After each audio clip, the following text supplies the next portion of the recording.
এখন আমরা সস বানানোর জন্য প্রথমে তেলে দিয়ে দেব রসুন। রসুনটা আগে দেবো কারণ রসুন একটু ফ্লেভার ছেড়ে নেয়। আমি মনে হয় তেলটি অনেক বেশি গরম করে ফেলেছি। আসলে এটা আমার আম্মুর চ্যানেল, এখানে আমি আজকে আপনাদের সঙ্গে আছি। আমি আসলে খুবই আনাড়ি রাঁধুনি বলতে পারেন, তো আমি টুকটাক করে একটু একটু রান্না করি, সেগুলোই আপনাদেরকে দেখাচ্ছি। দেখুন আমি এত বেশি তাপ দিয়ে ফেলছি যে রসুনগুলো ওর স্বাদ বের মানে কি বলবো, ওর স্বাদ ছড়ানোর আগেই ওরা মারা গেছে। দেখেন ওরা মারা যাচ্ছে, তাই আমরা ওদেরকে সাইড করব। তারপরে আমরা পেঁয়াজ দিয়ে দেবো। আমি মনে হয় চুলাটা বন্ধ করি। কিচ্ছু হয় না, এরকম হয়। সবসময় পারফেক্ট হতে হয় না। আমার আম্মু পারফেক্ট, আমি না। আমরা বেশি পেঁয়াজ দিব না, খুবই অল্প পেঁয়াজ দিব। দেখেন ওরা এলাচের মতো হয়ে গেছে, ওদেরকে তুলে নিয়ে আমরা আবার চাইলেই বিরিয়ানি বানাতে পারবো।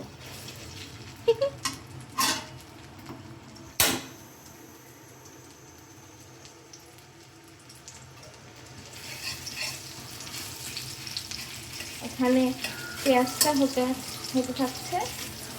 আমি আসলে বুঝতে পারছি না, আমার মনে হচ্ছে যে তেলটা এমন একটা ভাব দিচ্ছে যেন সরিষার তেল, কিন্তু বোতলের গায়ে আমি দেখলাম সয়াবিন লেখা, কালারও আবার সরিষার মতো। তো আমি বুঝতে পারছি না যে এটা কেমন তেল। আম্মুর কাছ থেকে আমার শুনতে হবে। আজকে আম্মু নেই আমাকে এখন সাহায্য করার জন্যে, থাকলে আম্মু সব বলে বলে দিত। আর আমরা শুকনো মরিচ দিচ্ছি কারণ সসে শুকনো মরিচ অনেক বেশি ভালো লাগে, একটু বেশি করে দিব।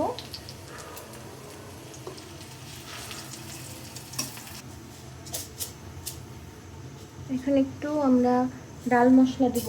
ডাল মশলাটা অনেক ভালো লাগে সসে।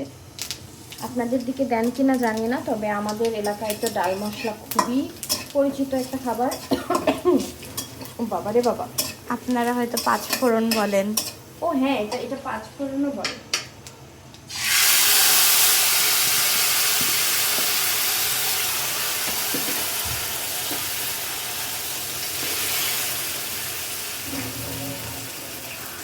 হচ্ছে প্রথমে সেদ্ধ করেছিলাম, ওইটাই একবারে ম্যাশ করে নিচ্ছি, নেওয়ার পরে দিয়ে দিলাম। আমি অনেকগুলো পানি দিচ্ছি, আম্মু দেখলে হয়তো বলবে যে আমি এই অকাম কেন করছি, কিন্তু আমার ওই পাতিলে অনেকগুলো লাগেছিল, তাই ভাবলাম যে পানি দিয়ে দিই। সমস্যা নাই, পানি একটু পরে টেনে যাবে, এগুলো আমি জানি। একটা জিনিস ভুলে গেছি, যেটা মূল উপকরণ আগে দেওয়া উচিত ছিল মনে হয়, আমরা লবণ দিই নাই। এখন আমরা লবণ দিব।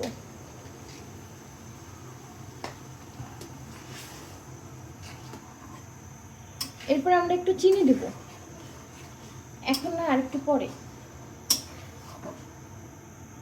যে স্বাদটা সুন্দর। আমি এখন একটু আম্মু এখানে কি বলে এটাকে, গোলমরিচ গুঁড়া করে রাখছিল, আমি অল্প একটু দিয়ে দিব, অল্প একটু। এটার একটা সুন্দর স্পাইসিনেস আছে, একদম টাক করে লেগে যায় মুখে, এটা খুব ভালো লাগে। এখন এই পর্যায়ে আমি একটু চিনি দিয়ে দেবো। এটাকে এক চামচ, কিন্তু আপনি 1.5 চামচ বলতে পারেন, কারণ আমাদের চামচটা বড়, 4 চামচ নয় এটা।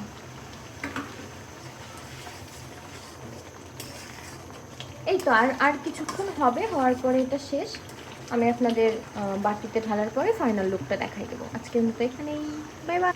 ও আরেকটা কথা, সেটা হচ্ছে এখানে আমি মরিচ, পেঁয়াজ, রসুন যেটা যেটা দিছি আর কি, সব কিছু আমার স্বাদ মতো দিছি, আমার আন্দাজ মতো। তো আপনারা যখন রান্না করবেন আপনারা আপনাদের মন মতো সব কিছু দিবেন।